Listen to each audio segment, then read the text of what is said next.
Recognizing the member from Ladysmith-Oceanside. Thank you, Honourable Speaker. I rise today to speak in opposition to Bill M213, the Drug Use, Prevention, Education in Schools Act. And I want to begin by acknowledging the intent behind this legislation. We all want the children of this province to grow up healthy, safe, and informed. As a parent, as a former secondary school teacher, as a former school trustee, I fully support the goal of protecting youth from the harms of substance use, but I believe this bill takes a misguided and potentially harmful approach that could do more damage than good. Drug use is a serious issue, and education is a powerful tool.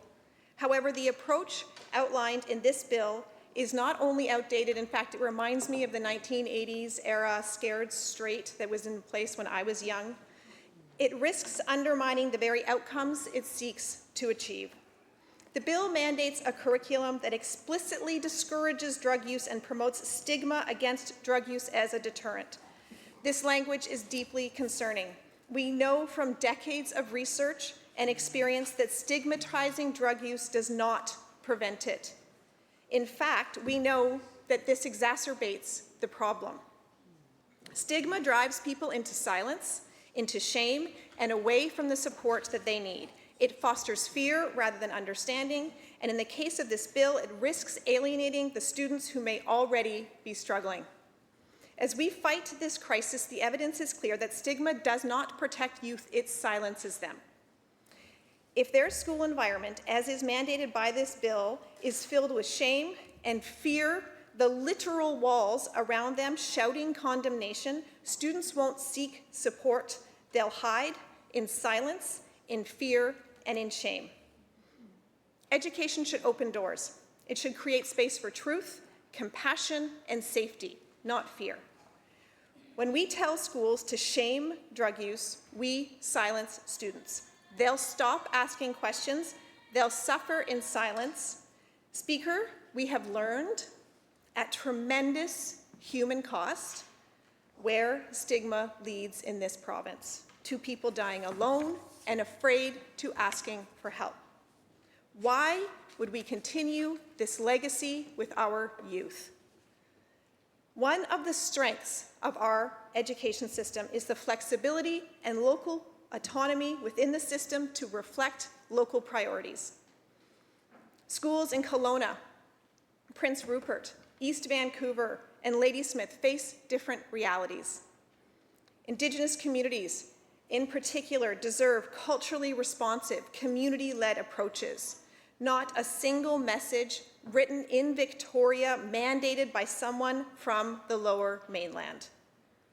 Another strength of BC's public education system is our government's commitment to consultation when considering any broad-based changes, because this government knows that when we consult, when we work with the local and professional expertise in the system, we get thoughtful and relevant education. So we consult. We consult with First Nations, with teachers, with support staff, administrators, boards of education, superintendents, parents, students. There is no evidence of consultation in this bill. Zero.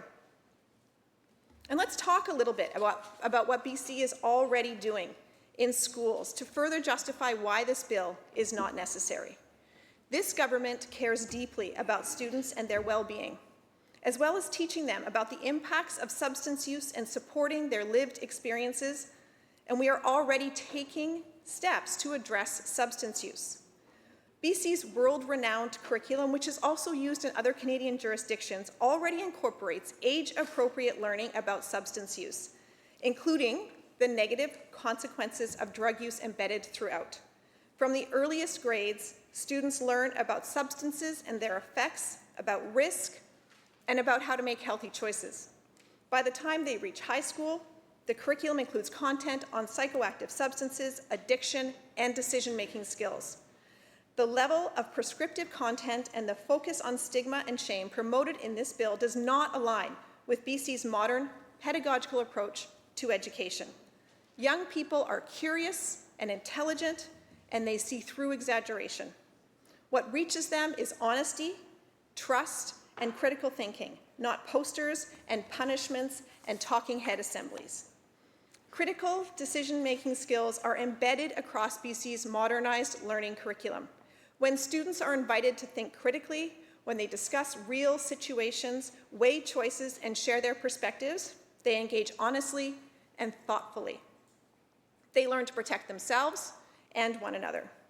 British Columbia's existing curriculum helps students evaluate risk, manage emotions, and make choices grounded in self-awareness. It equips teachers with the resources to teach about the toxic drug crisis and the science of harm reduction.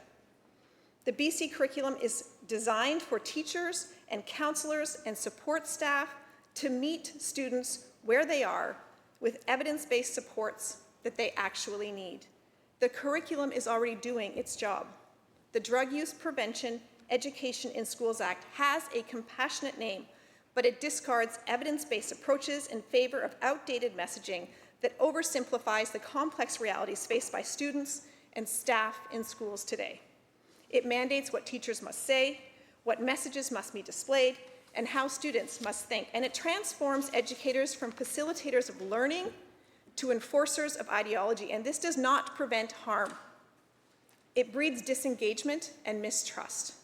This bill replaces thoughtful, age-appropriate education with a prescriptive, top-down program that today's youth will see right through.